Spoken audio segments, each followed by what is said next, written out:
우리 특별히 추석 명절을 앞두고 우리 마음이 분주하지만 이 시간 하나님 말씀 앞에 우리의 마음을 열고 우리의 귀를 열고 우리 말씀 앞에 내 자신을 세워서 믿음의 가정으로 신앙의 명문 가정으로 되는 귀한 은혜와 축복이 임하기를 간절히 소망합니다.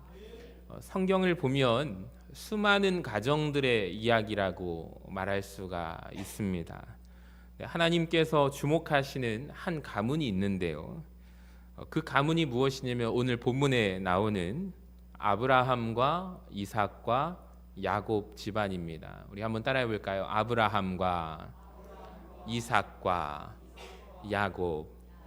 여러분 이 표현을 항상 잊지 마셔야 합니다. 성경에 보면 우리 창세기에 나오는 표현 중에 하나가 나는 아브라함의 하나님, 이삭의 하나님, 야곱의 하나님.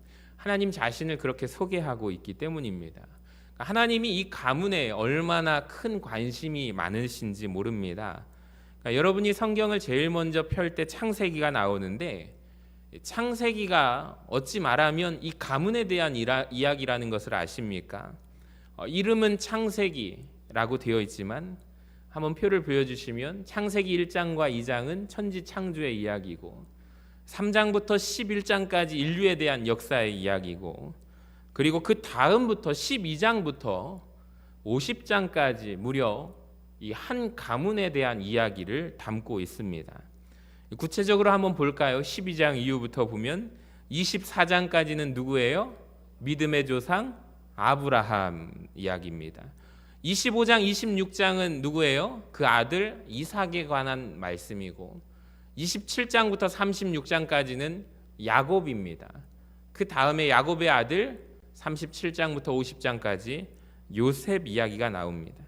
그러니까 한마디로 말하면 성경의 온 관심이 이 가문에 대한 관심이 있다라는 거예요.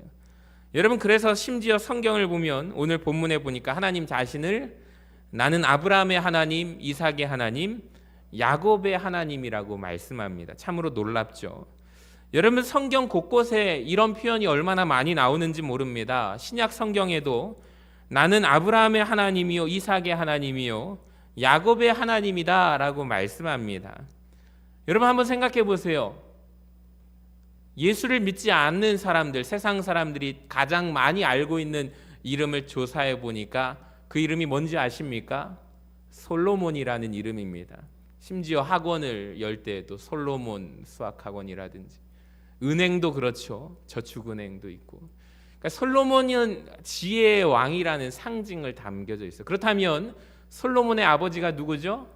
다윗이죠. 다윗의 하나님, 솔로몬의 하나님, 르호보암의 하나님. 하나님 이렇게 말씀하지 않으세요. 한 번도 그렇게 말씀하지 않으세요. 모세도 유명하지 않습니까? 모세도 모르는 이가 없죠. 모세의 하나님, 게르솜의 하나님. 게르솜이 누굽니까? 모세의 아들이죠. 근데 우린 모세의 아들 이름을 잘 모릅니다. 관심이 없습니다. 사무엘도 유명하지만 나는 사무엘의 하나님이다. 사무엘의 아들의 하나님이라 그 손자의 하나님이다 말씀하지 않으세요. 하나님은 오직 나는 아브라함의 하나님, 이삭의 하나님, 야곱의 하나님이다 라고 말씀합니다. 주목할 만한 가문이라고 말씀합니다. 하나님이 인정하시는 가문이라는 것입니다. 저는 바라기는 마음의 소망이 저와 여러분의 가정도 하나님이 주목하시는 가정 되시기를 주님의 이름으로 간절히 축원합니다. 저는 이 표현이 너무나도 놀라워요. 장례식 때마다 이걸 말씀드립니다. 장례식 때마다 여러분의 가문이 이런 가문이 되어달라고 부탁을 드립니다. 여러분 잘 생각해 보세요. 이 고대 근동 세계에서 모든 신들은 이렇게 소개된 적이 없습니다. 이 시대의 신들은 대부분 이렇게 소개가 되거든요. 농경의 신, 농사의 신 들어보셨나요? 전쟁의 신, 바다의 신, 포세이돈, 미의 신, 아프로디테죠. 태양의 신, 태양신 이렇게 소개됩니다. 그러니까 모든 신들을 소개할 때 인격이 아닌 비인격과 결합된 신들을 의미합니다. 근데 성경에만 뭐라고 나오냐면 인격과 연결이 돼서 나는 아브라함의 하나님, 이삭의 하나님이고 야곱의 하나님이라. 할렐루야. 여러분 인격체와 결합되신 분으로 소개가 되는 거예요. 이 땅에 살았고, 즉 이 말은 존재하였고 숨쉬었던 아브라함과 이삭과 야곱이라는 인물을 구체적으로 하나님께서 체험하게 하시고 그를 만나 주시고 동행하신 분이 누구냐면 우리가 믿는 하나님 아버지이신 줄로 믿습니다. 그러니까 저는 여기에 소망이 있습니다. 우리의 소망이 있는 거예요. 그분이 아브라함의 하나님이 되시고 이삭의 하나님 되시고 야곱의 하나님이 되신다면, 즉 이 말씀은 뭐냐면 저에게도 여러분에게도 나의 하나님이 될 수 있다는 것이죠. 너무 감사하지 않나요? 여러분 인격과 결합이 되시고 만나주시고 교감하시고 교제하시는 하나님, 역사하시고 그 역사의 수레바퀴를 돌리시는 우리에게 말씀하시는 하나님이시라면 여러분 그분이 우리의 하나님이 되어주신다 말씀입니다. 세 번째로 완벽하지 않았던 인물들, 그런데 믿음의 사람들이었다는 것이, 저는 이게 참 너무 감사하더라고요. 이 사람들, 이 세 사람은 완벽과 거리가 먼 사람이에요. 만약에 이 사람들이 흠이 없고 완벽했더라면 우리는 굉장히 힘들어질 것입니다. 근데 고마운 게 참 뭐냐면 허점투성이에요. 완벽하지 않습니다. 구멍이 숭숭 뚫려 있습니다. 아브라함이 절대 완벽하지 않아요. 아브라함의 이야기를 한번 읽어보세요. 아내를 누이 동생이라고 2번이나 속입니다. 또 기다리지 못해서 엉덩이가 가벼운 사람입니다. 하가를 취해서 이스마엘이라는 아들을 낳게 되죠. 그러니까 이 말은 절대 아브라함은 믿음의 조상이라고 우리가 부르지만 믿음이 있어서 믿음의 조상된 것이 아닙니다. 여러분 흠이 많은 사람이라는 거예요. 자, 그 아들 이삭도 보시면 마찬가지예요. 아버지처럼 아버지의 전철을 밟습니다. 아내를 누이라고 속이게 되죠. 그리고 심지어 자녀들을 길러내는데 편애하는 아버지입니다. 영적으로 판단이 흐려진 모습도 나옵니다. 완벽한 인물이 아니에요. 야곱은 어떻습니까? 말도 못합니다. 속이는데 거짓말 선수입니다. 형도 속이고 아버지도 속여요. 그러다가 자기보다 더 간교한 사람을 만나죠. 외삼촌 라반을 만납니다. 그가 속임 당하게 되죠. 자기가 깨달았을 거예요. 아버지하고 형 기분이 이렇게 있구나. 자기도 속임 당하는 거예요. 그러니까 험악한 인생에서 내가 삶을 살았도다 고백한 사람이 야곱의 인생입니다. 여러분 어떻습니까? 우리의 소망이 여기에 있습니다. 그러니까 완벽해서 하나님이 주목하신 인물들이 아니라는 거죠. 그러니까 그렇다면 하나님이 이들을 주목하신 이유는 뭘까요? 믿음의 사람들이었기 때문입니다. 부족하기 그지없는 사람들이지만 엉망진창의 삶을 살았지만 하나님을 알고 믿었고 순종했기 때문에 하나님이 이 가문을 주목하신 거예요. 여러분 가정, 저와 여러분 가정 어떻습니까? 완벽합니까? 자세히 들여다보면 엉망진창입니다. 문제 많습니다. 저도 역시 마찬가지입니다. 이렇게 멀쩡하게 나와 있지만 가정을 들여다보면 엉망입니다. 그래서 때로는 우리 아이들이, 아들 셋인데 집에 있다 보면은 이 남자애들이 가만히 있으면 병이 나겠죠. 교회 와가지고 뛰어놀으라고 하는데 이제 그러다가 성도님들이 보면은 혹 목사님 아들들이 좀 너무 천방지축이 아닐까 해가지고 제가 때 되면 집에 가라고 합니다. 왜? 그냥 흠이 많기 때문이에요. 자세히 보면 완벽하지 않습니다. 여러분 맞지 않습니까? 그렇죠. 요즘 아파트 문화여가지고 마찬가지예요. 아이들이 얌전하면 문제 있는 거예요. 아이들은 뛰어놀고 시끄러우니까 아이들이죠. 어른들과 다릅니다.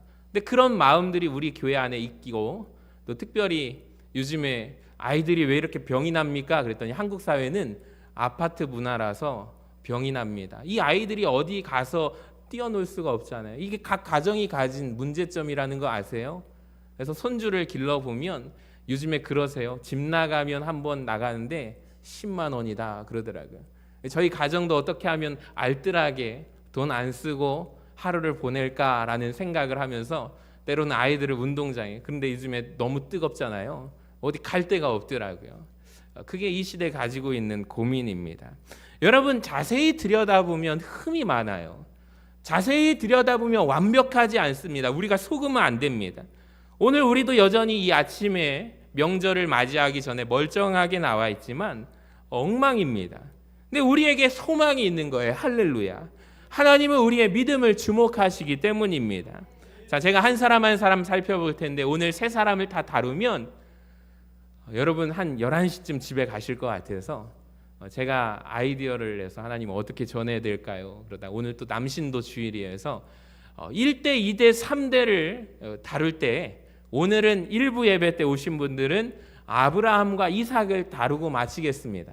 그럼 시간이 딱 맞겠더라고요. 2부 때 오신 분들은 1대와 3대를 다루겠습니다. 그래서 집에 가시면 아브라함 이후부터 들으시면 돼요. 2부 예배 설교. 그럼 여러분의 설교와 이렇게 이어질 것입니다. 참 감사하죠. 참 제가 생각해도 하나님이 지혜를 주신 것 같아요. 자, 첫 번째 한 사람 아브라함을 살펴볼게요. 아브라함은 따라합시다. 믿음의 조상. 여러분 누구나 가문에서 믿음을 처음 시작한 사람은 아브라함입니다. 여러분 아브라함으로 부름받을 수 있음을 기억하시기를 바랍니다. 우리 집안에서 아무도 예수 믿지 않았는데 내가 처음 믿었다면 나는 아브라함이 될 수 있습니다. 할렐루야. 그러니까 아브라함의 부모는 신앙이 없는 사람이에요. 성경에 따르면 아브라함의 아버지 이름이 데라인데요. 우상 숭배했습니다.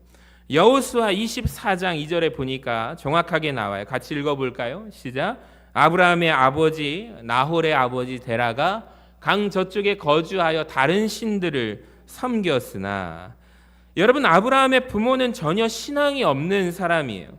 근데 아브라함이 어느 날 하나님을 믿은 것입니다.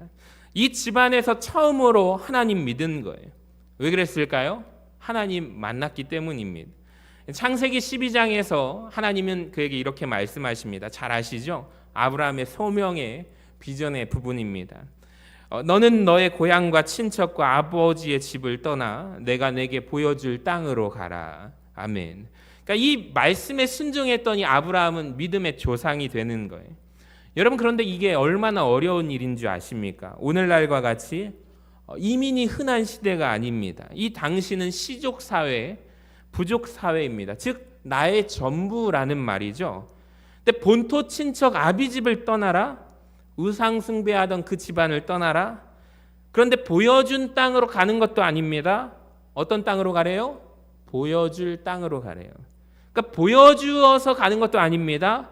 떠나면 보여주시겠대요. 그러니까 무모한 행위죠. 자, 그런데 아브라함은 그 말씀에 순종해서 떠납니다. 사실 하나님이 약속을 주셨어요. 이런 복을 주셨는데요. 한번 보시면 내가 너로 큰 민족을 이루고 내게 복을 주어 내 이름을 창대하게 하리니 너는 복이 될지라. 너를 축복하는 자에게는 내가 복을 내리고 너를 저주하는 자에게는 내가 저주하리니 땅의 모든 족속이 너로 말미암아 복을 얻을 것이니라. 할렐루야. 그러니까 이 복을 붙잡은 거예요. 그런데 질문이 있습니다. 여러분 이 복 붙들고 떠날 수 있으십니까? 근데 아브라함은 떠났다는 거죠. 궁금합니다. 왜 이 약속의 말씀이 아브라함에게 큰 마음의 동기가 되어 움직였을까요? 그 이유가 무엇일까요? 우리 노란 글씨 읽어볼까요? 시작. 내가 너로 큰 민족을 이루고. 할렐루야. 그러니까 아브라함에게 이 말씀이 엄청난 마음의 동기부여가 된 거예요. 그에게 문제가 있습니다. 11장 30절을 보세요. 같이 읽어봅니다. 시작. 사레는 임신하지 못함으로 자식이 없었더라. 사레가 아브라함의 아내입니다. 그러니까 한 가지 문제가 있는데 자녀가 없어요. 요즘에도 불임 부부의 스트레스가 엄청나게 큽니다. 걱정과 슬픔이 가득한데 이 당시의 부족 사회, 시족 중심 사회에서 자기 이름을 남길 자녀가 없다는 것이 얼마나 심각한 문제인지 모릅니다. 근데 어느 날 하나님이 아브라함에게 나타나서 말씀하세요. 내가 너에게 보여줄 땅으로 가면 너의 자손들을 축복해 주리라. 할렐루야. 지금 아브라함은 자식 한 명도 없거든요. 자기의 종 중에 자기 집안에서 길러진 엘리에셀이라는 종에게 유산을 물려줘야 할 텐데 자녀 한 명도 없는 상황 가운데 하나님이 아브라함에게 민족을 만들어 주겠대요. 그러니까 이 사람이 가지고 있는 문제와 결핍이죠. 그런데 그것이 믿음을 갖게 되었다라는 것입니다. 여러분 신기하지 않습니까? 때로는 결핍이 축복이다라는 것입니다. 따라해 볼까요? 결핍이 축복이다. 실제로 신앙생활 하시는 분들 가운데 결핍으로 인해서 하나님 믿게 된 분들이 얼마나 많은지 모릅니다. 우리 가운데 일대 처음 신앙생활 하신 분들, 처음 신앙을 내가 가지신 분들 대부분 보면 결핍 때문입니다. 많은 이들이 결핍으로 인하여 하나님 찾습니다. 내 건강 문제, 우리 자녀의 건강 문제, 가족의 건강 문제, 질병으로 인한 결핍, 가난이라는 결핍, 이 문제로 말미암아 하나님 찾게 되신 분들이 얼마나 많은지 모릅니다. 한국에서 한국 기독교 역사 가운데 수많은 아브라함들이 결핍으로 인하여 태어났다라는 말이 있습니다. 결핍이라는 것은 원망거리가 아니라 감사거리가 될 수 있다는 거예요. 근데 이 가운데 혹시 내가 결핍으로 인하여 괴로워하시는 분들이 있다면 그 결핍으로 인하여 하나님을 찾게 되시기를 바랍니다. 그 결핍을 채워주시는 분이 바로 우리 하나님이심을 믿으시기를 바랍니다. 성경을 보면 결핍으로 인하여 놀라운 기적이 있습니다. 그것을 원망하지 마시고 그것으로 인하여 하나님을 찾으시기를 바랍니다. 바라기는 여러분이 여러분 가문의 아브라함 되시기를 바랍니다. 믿음의 조상으로 세워져야죠. 그러니까 여러분은 사명자라는 거예요.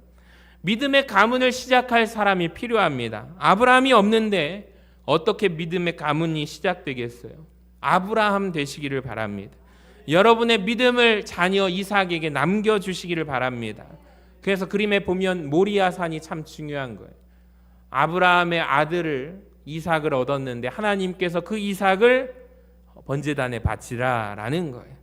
여러분, 근데 이 자리에서 아들이 아버지와 함께 가서 아버지가 자기를 죽이려고 하는 그 순간에 아버지의 하나님을 이삭이 만난 장소이기도 합니다. 여호와 일의 하나님을 이삭이 만난 거예요. 여러분, 그런 역사가 우리 가정에 있기를 주님의 이름으로 간절히 축원합니다.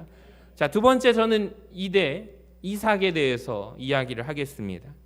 이삭은 다른 말로 따라해 봅시다. 모태신앙. 모태신앙이에요. 순종하고 형통한 사람이 이삭입니다. 여러분, 이 자리에 모태신앙인들 많습니다. 이삭과 같은 사람들이십니다. 저도 모태신앙이거든요. 그러니까 이삭과 같은 사람이라고 말할 수 있고 생각이 들었습니다.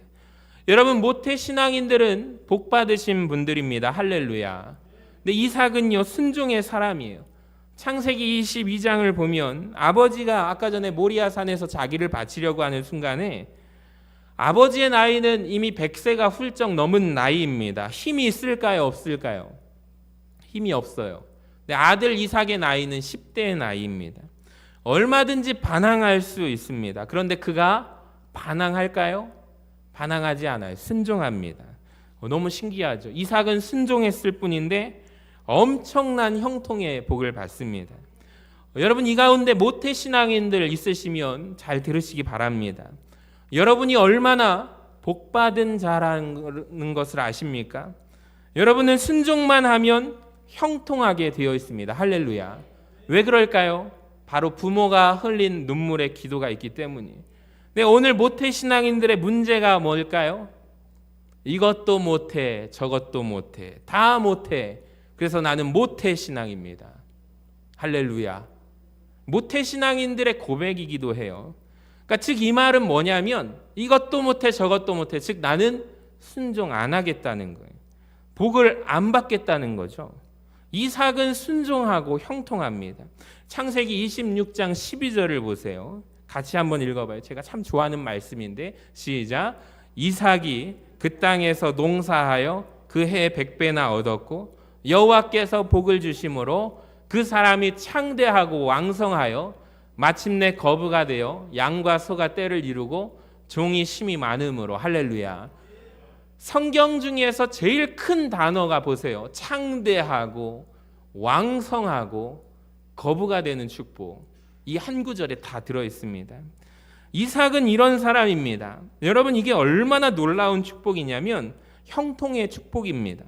그 땅에서 농사 지었는데 그 해에 100배를 얻었대요. 이게 얼마나 대단하냐면 이삭이 원래 농사꾼이었을까요? 아닙니다. 그는 집안 자체가 유목민입니다. 가축 치던 집안이거든요. 처음으로 농사라는 걸 해본 거예요. 근데 첫 해에 수확과 결실을 몇 배를 얻었대요?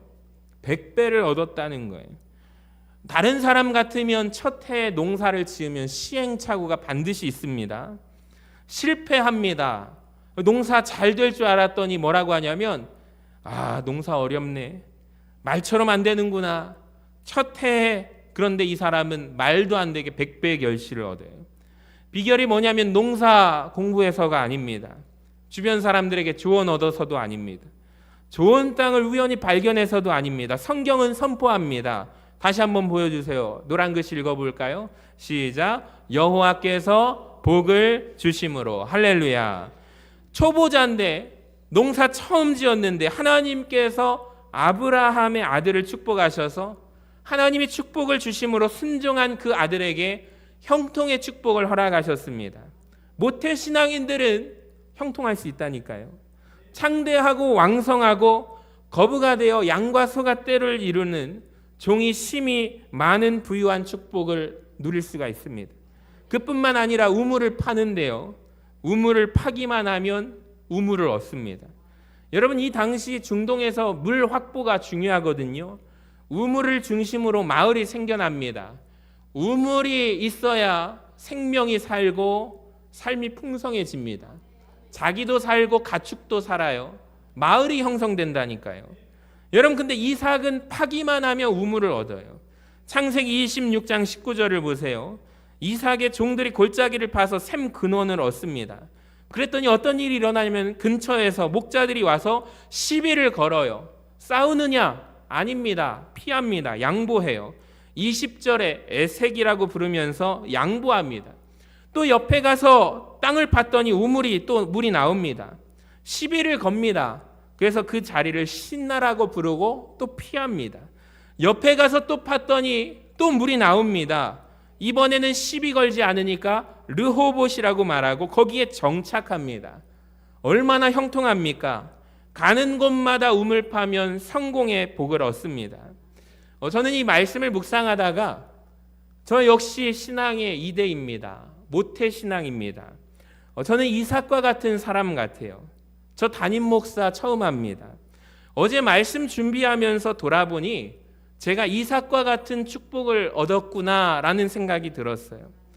목회 처음 하는데 우리 부모가 흘리신 눈물과 기도 덕분에 제가 돌아보니까 저도 100배의 결실을 얻은 이삭과 같은 축복을 하나님이 누리시게 만들었다라는 거예요. 처음에는 제가 잘하는 줄 알았어요. 근데 아니었어요. 어제 이제 부모님하고 저녁 식사를 하자 해가지고 만났는데 제가 그때 말씀드렸어요. 어머니 아버지 감사하다고, 어머니 아버지 기도로 제가 목회하고 있다고, 너무 감사하다고 그 한마디 말씀을 드렸어요. 부모의 눈물의 기도가 여러분이 형통할 수 있다니까요. 여러분 기억해야 할 것이 있습니다. 부모의 복을 받았는데 이 복을 어떻게 하냐면 전달하는 거예요. 여러분, 만약에 이삭이 이 복을 전달하지 못했더라면 아브라함의 하나님, 이삭의 하나님은 안 될 것입니다. 근데 절반의 성공을 합니다. 아들이 2명이었죠. 따라해 볼까요? 에서, 야곱. 이 둘은 뭘까요? 쌍둥이입니다. 근데 에서에게 신앙의 전수는 실패했어요. 50%는 실패했어요. 50%는 성공했어요. 야곱에게는 신앙이 갔어요. 여러분, 이어달리기에서 제일 중요한 게 뭘까요? 그림을 보시면 바톤을 전달하는 거예요. 전에 주자가 아무리 잘 달리고 빨리 달릴지라도 이 바톤 터치를 잘못해가지고 바톤 떨어뜨리면 집니다. 그러니까 이어달리기라고 생각하면 돼요. 1대 아브라함이 뛰어가지고 두 번째 이삭 2번 주자에게 줬는데 이 이삭의 역할은 뭘까요? 자기 두 아들에게 바톤을 전달하는 거예요. 그럼 3번 주자에게 넘어가고 4번 주자에게 넘어가는 것, 이게 신앙의 계승이라고 저는 생각합니다. 여러분, 이게 이삭이 참 잘한 거예요. 여러분, 이삭은 사실 한 일이 없습니다. 성경 분량이 아까 전에 보여드렸지만 엄청난 차이가 있거든요. 한번 보여주시면 아브라함의 분량을 보시기 바랍니다. 노란색이 이삭이에요. 야곱을 보세요. 아브라함과 야곱 샌드위치처럼 가운데 끼어 있는 이삭이, 말하자면 샌드위치 식빵은 두툼한데 안에 있는 내용, 소세지 같은 맛있는 것이 얇은 거예요. 별 볼 일 없는 거예요. 그게 이삭의 인생이에요. 제일 오래 살았거든요. 이삭이요. 아브라함보다 야곱보다 이삭이 더 훨씬 오래 살았어요. 근데 성경에 보니까 25장하고 26장밖에 이삭의 인생 가운데 쓸 내용이 별로 없는 거예요. 그러니까 제 생각에 아브라함과 이삭은 그 다음에 패스해버리고 야곱과 요셉의 하나님, 이게 저는 훨씬 맞다고 생각이 듭니다. 더 어울릴 것 같아요. 이삭 쏙 빼버리고 아브라함과 야곱과 요셉의 하나님 하면 더 멋집니다. 더 훨씬 훌륭합니다. 근데 하나님은 그렇게 말씀하지 않으세요. 아브라함과 이삭과 야곱의 하나님, 할렐루야. 이삭의 입장에서 얼마나 행복합니까? 이삭이 한 거 저는 딱 하나밖에 못 찾았어요. 뭐였어요? 바톤 터치. 신앙의 바톤 터치, 신앙의 계승을 50%는 실패했어도 야곱에게 잘 전달해 준 거예요. 할렐루야. 부모의 신앙, 아브라함의 신앙을 내가 물려받아 자녀에게 신앙을 전달해 주는 것밖에 없어요. 전달만 잘해도 하나님이 인정해 주십니다.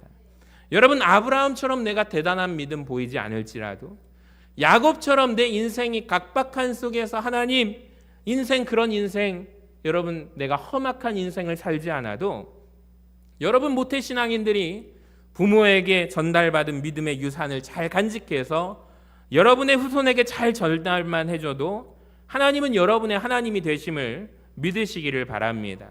놀라운 건 마지막으로 하나, 이 집안에서 누가 나오죠? 요셉이 나옵니다. 할렐루야. 이 가문의 축복이 이어지는 거예요. 요셉은 누굽니까? 저는 형통의 대명사라고 말하고 싶어요. 가는 곳곳마다 하나님이 형통하게 하시죠. 어디 가든지 여호와께서 형통하게 하십니다. 요셉은 마치 담을 넘은 가지, 무성은 가지와 같은 인물이고 당시의 최강대국인 애굽의 총리가 된 사람이에요. 여러분 바라기는 여러분의 가정이 이런 신앙의 명문 가정이 되시기를 주님의 이름으로 간절히 축원합니다. 요셉이 어떻게 형통의 복을 누렸을까요? 이 시작이 아브라함이, 믿음의 조상 아브라함이 믿음의 옷을 아들에게 물려주고 아들이 그 믿음의 옷을 입고 야곱에게 물려주고 야곱이 그 믿음의 옷을 아들 요셉에게 물려준 것뿐이에요. 사람들은 야곱이 요셉에게 지어준 옷은 채색옷, 색동옷만 기억합니다. 아니에요. 진짜 제대로 물려준 옷은 신앙의 옷입니다. 믿음의 옷입니다. 채색옷, 화려한 옷들은 금방 벗겨져요. 그 옷은 그를 위험에 빠뜨리고 시기와 질투의 대상이 되게 만듭니다. 그런데 내 자녀에게 입혀준 신앙의 옷, 믿음의 옷은 끝까지 벗겨지지 않아요. 눈에 보이지 않는 그 믿음의 옷이 그를 결국에 지켜줍니다. 사랑하는 여러분, 그 믿음의 옷이 요셉을 살리고 유혹을 이겨내게 하고 절망과 슬픔을 이겨내게 극복합니다. 그러니까 요셉의 신앙의 성공은 그 부모의 신앙으로 인하여 성공한 거예요. 할렐루야.